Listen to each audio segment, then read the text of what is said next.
In 4 seasons of doing this show, one of my regrets was we never get enough pastry. We shoot plenty of appetizers, main courses, prep, chefs, interviews, but we always seem to give pastry a short shrift. So, we're going to remedy that today. Today's show is just pastry chefs.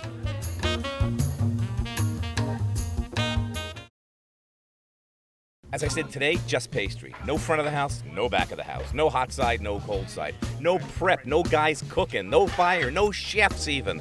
This is just a pastry chef show, so I'm keeping it true. First stop, Chanterelle, downtown Tribeca, one of my favorite restaurants in the city, and their incredibly talented pastry chef, Kate Zuckerman. This is our rhubarb soup, and this is my panna cotta Okay. with honey and yogurt. So this is my rhubarb consomme. Where'd you start? Is there a grandmom somewhere that you used to make clementation with? Or? I think I started at home as a kid. I'm the youngest of 3 children, and my brothers are both 5 and 6 years older than I, and huge eaters. Still to this day, in their early 40s, they eat. We call them the hollow legs in our family. And as a kid, I always baked for them, and I would take one recipe and bake it over and over and over again. And every time they told me something they liked, I would focus on that and work on that and add something they liked. And I really sort of started paying attention to the subtleties of Nestle Toll House chocolate chip cookies. So I'm going to put these rambutan in here. Now, for those in the world, let me grab one of these. Passion fruit R-A-M-B-U-T-A and rambutan? Yeah. I mean, this is the outside of it's a shell. It's a seed. Yeah. And you've cut it open, Eating the nut. Extracted the nut, and chopped it. Mm-hmm. I'm going to put some mango in here. I went to college. I studied anthropology. I worked very hard. I thought maybe I might want to become an academic. I wasn't really thinking about cooking. But in the summertime, I would end up taking jobs cooking or waiting tables. And I loved it. We cook fresh guavas. Guavas have tons of seeds. I don't know if you've cooked them before. So what you can't really, it's hard to serve them because the seeds are everywhere. You have to sort of just push it through a fine chinois. To catch the seeds. Yeah. These are our rhubarb chips. And again, this is how I discovered making the soup. So this goes here. I can almost see you floating tapioca in here, too. Tapioca would be great, actually. Yeah, I like love large pearl pearls. tapioca just floating around in there. So this is just the fresh passion fruit, which is going to add a nice tang and a great crunch to the soup. And then here's the panna cotta, and I love this. Look how delicate this is. Just falls apart. So it doesn't have that jello. It doesn't have a jiggle. Yeah, that jiggle that I can't stand. Oh. And in your mouth? Get the crispy passion fruit seeds. And the panna cotta just dissolves. It's beautiful. Building dessert is all about mixing crispy, creamy, crunchy, acid, and more matte flavors together. I mean, all the desserts you'll see today are built on those principles. Now this is a prune Armagnac creme brulee. And this is another technique Prunes and Armagnac here. I love prunes and Armagnac. Me too. I macerate the prunes and Armagnac. I chop them up. I put them at the bottom of a dish like this. This is purposely baked in a dish like this so you can get the sort of a fruit compote at the bottom. I take hot caramel and I pour it over the prunes so that when you bake the custard on top, the prunes don't float. So it's a separate. You have creme brulee and the macerated prunes at the bottom. And pineapple. This is made very similar to the rhubarb chips. Okay. These are the prunes. Smells good. Okay. And on top of that, to complement the prunes, I'm putting a fried rice spring roll.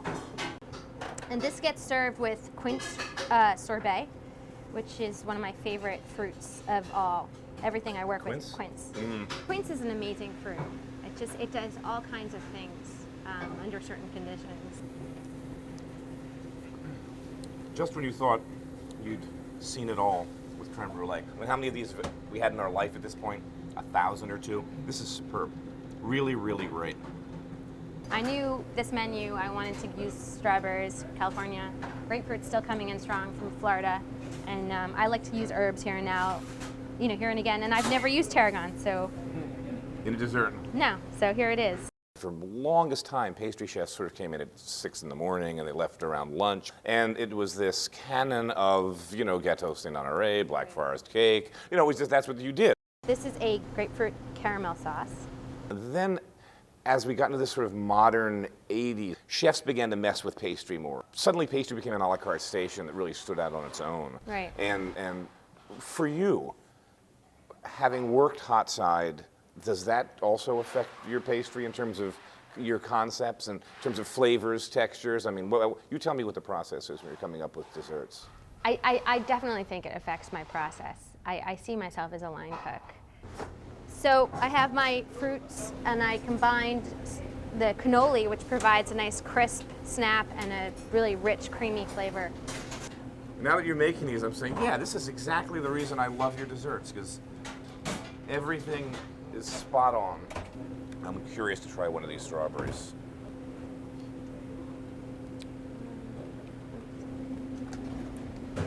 You know, who would have thunk it? Tarragon and strawberries really work Goes nicely. nuts, right? They really do. They really, really do. I'm just getting the next dessert ready because it has Go to ahead. bake in the oven. This is my frozen chocolate souffle. And this is my chocolate tart. It's going to go on here and get baked to order. And it's a nice sturdy shell because it's going to expand a lot as it gets baked. Can't wait to see what happens. Oh, this is the bad boy. So this is our souffle, which you saw before. It goes right on here. It's hot. And we finish it with, it's very simple. It's the vanilla ice cream, malted milk chocolate sauce, just a little bit of tempered chocolate. So I can get that up. You know, what you have is this really crisp, really dense chocolatey base and outer wall. And then this incredibly light, which is the frozen souffle element. It's just melted in here.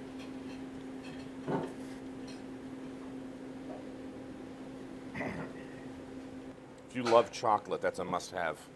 That's a great souffle. Thanks.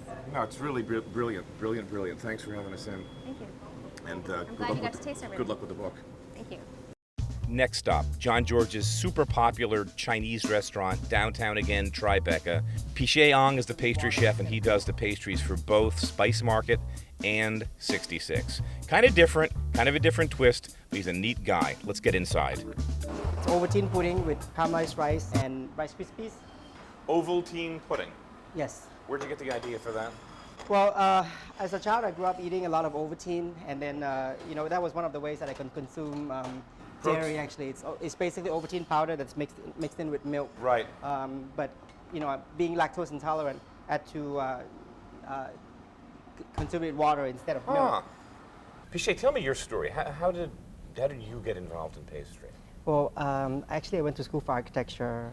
I went to undergraduate for mathematics, but then I had always liked working with my hands. And when I graduated from school, it's at the point where architecture was becoming computerized, and the idea of working with your hands is becoming less and less prevalent in architecture, the feudal architecture. And hence, I came into the kitchen, and I knew that in the realm of the kitchen, that would never change. You always cook with your hands. You always work with your hands. Vietnamese coffee sauce basically has condensed milk and Which is the way the Vietnamese drink coffee. Correct. That small cup with the condensed milk on top. As you can see, the soft pudding texture. That's beautiful. Asians like that.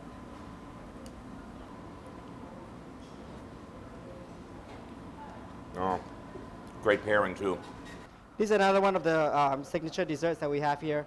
Is tapioca with tropical fruit, and the base is coconut soup, and it's served with a coconut tuile. You mind if I dip in? Go ahead. Everything fits in the straw. Really, really refreshing, light, great clean flavors, Pichet. Yes. This is pineapple that's been roasted. This is for a cheesecake, a calamansi cheesecake that is also new on the menu. And they season it with a little bit of mint, the pineapple. What kind of a cheesecake is it? Is it baked or is it cold? It's a no-bake cheesecake. It's a cold cheesecake. Does your Asian background, your Thai sense of a palate, does this also inform what you're doing in pastry? Yes. I use a lot of flavors that I've grown accustomed to as a child. And textures? And textures, correct. What's the sauce you put on the top? It's more of the calamansi juice, because the cheesecake, the flavor is calamansi. Calamansi is a type of Asian citrus. It's a cross between orange and lime. And I put a bit of salt on it, because I think salt goes really well with cream cheese, cheesecake in general. Yeah. Dairy in general, I think they go really well together. John George is the big flavor of lime, anything that's citrus. And Yeah, do you think citrus helps polish other flavors? Yes. Helps accentuate them, right? Yes. Yeah, it's kind of like a flavor brightener almost. Come on.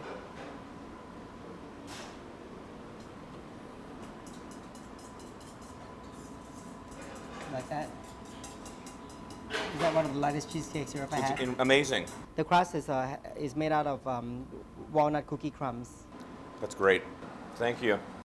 Now off to Tom Colicchio's craft, where we had Claudia Fleming, one of the greatest pastry chefs in the city, and the woman who's following her, Karen Damasco, who's fantastic. And I can tell you, after we filmed this show, Karen won the James Beard Pastry Chef of the Year award. So how's about that? So we're going to get roasted bananas and the brioche going here. Okay. Don't let me get in your way. All right. If there's anything I can do, let me know. Chop the banana, you know. I have 2 or 3 people on every night for service, and it's a lot of stuff is done a la minute, and you know I am influenced a lot more by the style of cooking here Right. than by classical pastry. So what's this called? What's this called on the menu? This is the roasted bananas. Once they get a little color, you're just going to flip them over. You add a little bit of clear caramel. It helps make a really nice sauce with the bananas. I like my desserts to be a little fun, but really taste delicious and have a simplicity to them. So then I finish this in the oven. We just start it on the stove and finish it in the oven. So I make these little round loaves of brioche. This is a eggs vanilla custard. and vanilla custard, which is It's half milk, half cream, Half milk, half- sugar, vanilla bean, and eggs. eggs. It's French toast. Just coat it with a little bit of sugar and into the pan. And it's so simple to make. So I just stick these here and then do a little cannella with the honey cream. And we serve a little pitcher of honey caramel sauce on the side with that. Okay, this is how I would eat it. Yeah, that's what I want to know. You I would made put it. one on here. Ah. Then I would put a couple of bananas on top. A little bit of the sauce, whipped cream. Then Okay. some whipped cream. Okay. Sauce around it. Yeah, and then some sauce. All right. You know, the part of the show that we've come to expect. The obligatory Mikey eats it. Oh, you're a trooper. Yeah, it's tough. It's a tough life. Hey, get back up. Get back up on top, you. Oh, this looks great. I'm drooling. It's not, full of frou-frou and gadgetry and design, because that always kind of drives me nuts with food. I'd rather it look wonderful but taste better than it looks, sort of thing, and be driven by flavor and not by architecture or design. I mean, this is great. It's simple, the ingredients put together that work on a plate harmoniously. Is that what I'm trying to say? That's great. Thank you. Next. Let's do the the rhubarb cobbler next. This is something. All right. And how did you do the rhubarb? It's really simple, just chopped and macerated with a little sugar, just a tiny bit of flour to thicken up the sauce, and that's it. Yeah, this is beautiful little, they look great. Yeah, they look great. I mean, you can see how moist. Yeah, you're not going to choke on that. No, look at that. Now, you just had a baby. Congratulations, 5 Thank months. you. So, do you design your days a little bit differently? Well, I'm still getting used to it. It's not so easy. I'm doing some juggling, and in this business, it's hard. When I came back, I said, I'm going to work 4 days for a while, and That lasted about 4 days. Yeah, it lasted exactly. It lasted 2 weeks, and now I'm back on full time, and I love it, and I think it's important in raising a child to have them see you doing something that you love. Yeah, for sure. So absolutely. this is the best. This is a great dessert. All right, we're doing the donut thing here.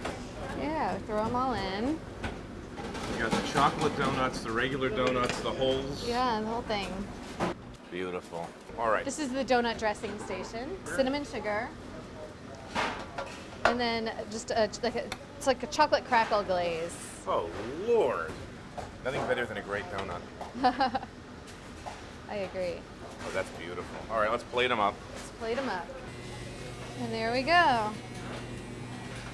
Oh, that is nice. So this is for more than one. Well, this one, yeah, they're definitely made to share at Okay. the table. I mean, that's just wonderful. Yeah. I'm gonna pop one of these in the mouth. Yeah. Oh. you never had a donut out of the fry-later, you're missing something. It's just perfect. Yeah. They're still hot. They're really light. You know, it's yeast fired, so they've expanded. They still got that warm air in them. No hint of yeastiness, but just a fresh donut is a joy to behold. And it's light to hold. No, it's just really light. Yeah. And look how soft that is. You can see that on camera. I mean, it's just absolutely tender. Let me break one open. I mean, look at this. I mean, I know you can't taste pictures, but if you can, you get the idea. That's fabulous. There you go. I've got one. Oh, you got one? Okay. Thank you so much. No problem. It was fun. Continued success. Oh, Thank you. Enjoy the baby, and I'll be in for a meal and some desserts soon. This is good, wonderful. good. Well, you'll have to let me know when you come in. I will. Thanks an awful lot. This is nice of you. Keep up the good work. You're doing a great job. It was Thank you. Wonderful. We did a show on pastry chefs for one main reason. We went into our 5th season, and we've done a lot of restaurants. It always seems that we never get quite enough pastry. You know, we show the mise en place all day. We're there in the morning when the fish comes in. We're there when the butcher's doing this. We're through service, during all this stuff. And then it kind of gets to the end. And for one reason or another, sometimes it's because, you know, on any given night at a restaurant, not everybody orders pastry. Less than half the people order pastry. That's not unusual. Other times we would just get tired and leave because it'd be 10:30 and we just go, let's get to it. Oh no, we didn't get any pastry. We didn't get enough pastry. And I hate to ask people to make stuff and throw it away. So I thought I'd remedy that by just doing this show on pastry chefs this season. I'm glad I did because it's come such a long way.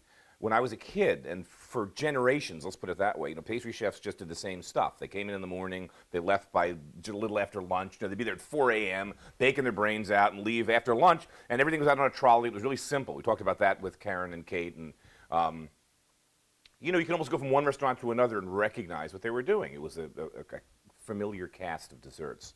And then it became, in the 80s and 90s, really through the great French chefs and Nouvelle Cuisine in a way, it became kind of like an a la carte station where the pastry chefs did stuff at service. Chefs began to get involved with pastry in terms of conceptualizations and how textures and flavors. And then suddenly, full bloom, fast forward to today. And it's just amazing. I mean, you know, Kate Zuckerman just does phenomenal stuff down at Chanterelle. I love her steak. Every meal I've had there, I remember the pastries. They just blew me away.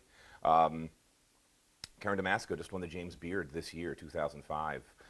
Not bad, kiddo. Best pastry chef in New York, and that was after we filmed the show. I want you to know that. We're not following the Beard around. Pichet does great stuff. You know, here's this guy was, you know, an architect, suddenly gets into pastry. So there's all this talent that's come around, and they bring intelligence, they bring great palates, great senses of design, so it's never been such a good time, I think, to enjoy pastry all over New York and really all over the country. So what am I going to do? I can't bake worth a bean. Don't let me near baking because it's, I don't know, weights and measures. I just wing stuff, you know, and that doesn't work with baking. So I'm going to make rhubarb and strawberries. Normally I top it with streusel. So I'll bake the rhubarb and strawberries in a pan, make the streusel separately, and then when we go to eat it, sprinkle it on top. It's great. Spring is rhubarb season. So I'm going to do something like that, but I'm going to really kind of rip off Karen's idea with the shortcakes and run with that ball. So this is my version of her dessert.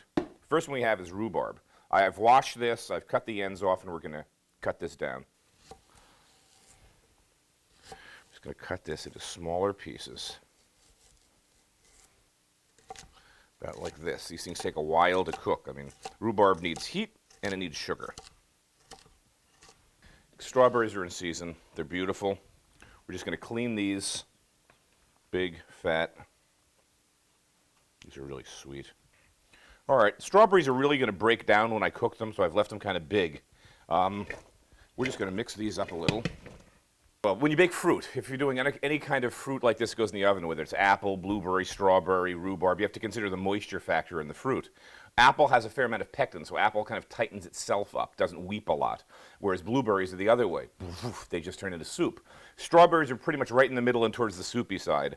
So I'm going to add some starch to this, and I use kind of like a tablespoon for every cup of sugar that I use. That's my mix. This needs a fair amount of sugar and a little extra cornstarch because I know as these strawberries break down with the heat, they're going to create kind of a soupy broth, and I want that to be picked up and thickened. We're going to add I guess close to 2 cups. Make it 1.5 cups. And 2 tablespoons of cornstarch.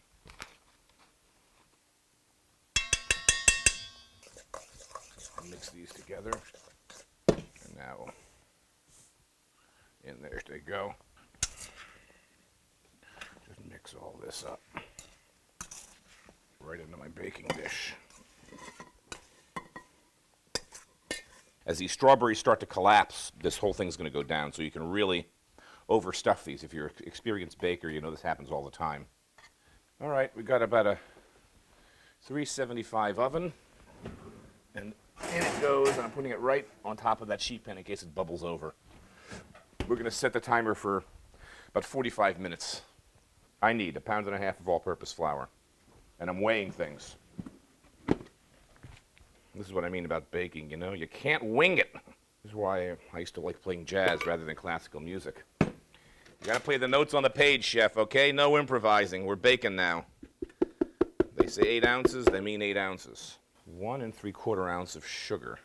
Next, I need 3/4 ounce of baking soda. Baking powder. How much salt? 1/2 teaspoon. All right, the dry ingredients are gonna get sifted. I need 3 ounces of butter. Just sprinkle it around here, like this, into my KitchenAid. She said mix on low speed with the paddle until the butter is pebble-sized. How big a pebble? Hey, how big a pebble? I don't know, man. I need exact directions.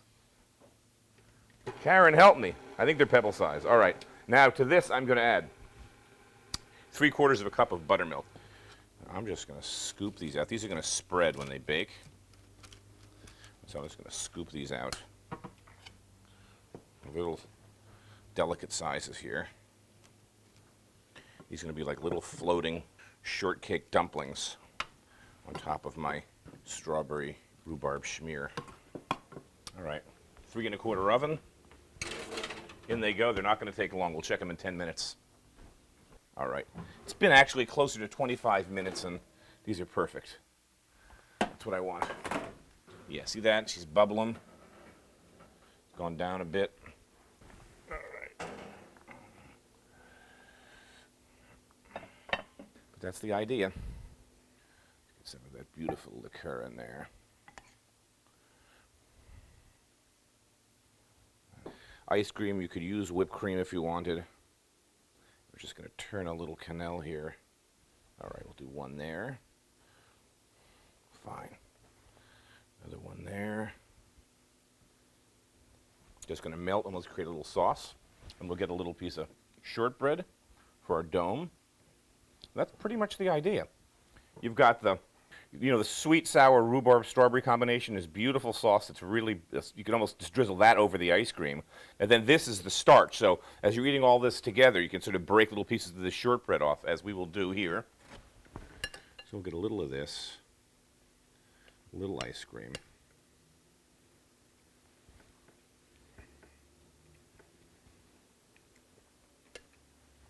I love it. So simple, you know, just good ingredients. This is really simple stuff, and I think that's one of the things I like, too, about some of the new modern pastry chefs. You know, Karen and Kate in particular do this really straightforward. It's not a lot of frou-frou, not a lot of stuff sticking up over the plate, not a lot of garnish and chocolate whizzles and sculptures of tallow. You know, it's just kind of like chef's pastry. If it tastes great, if it looks good, we're going with it. And they bring that intellect. You know, Pichet, too, downtown, does all those desserts for John George. You know, we just conceptualize this stuff, and it's so great to eat these modern desserts. It's, you know, it's no more 3-layer cakes with buttercream, huh? I mean, not that there's anything wrong with those, but enough already.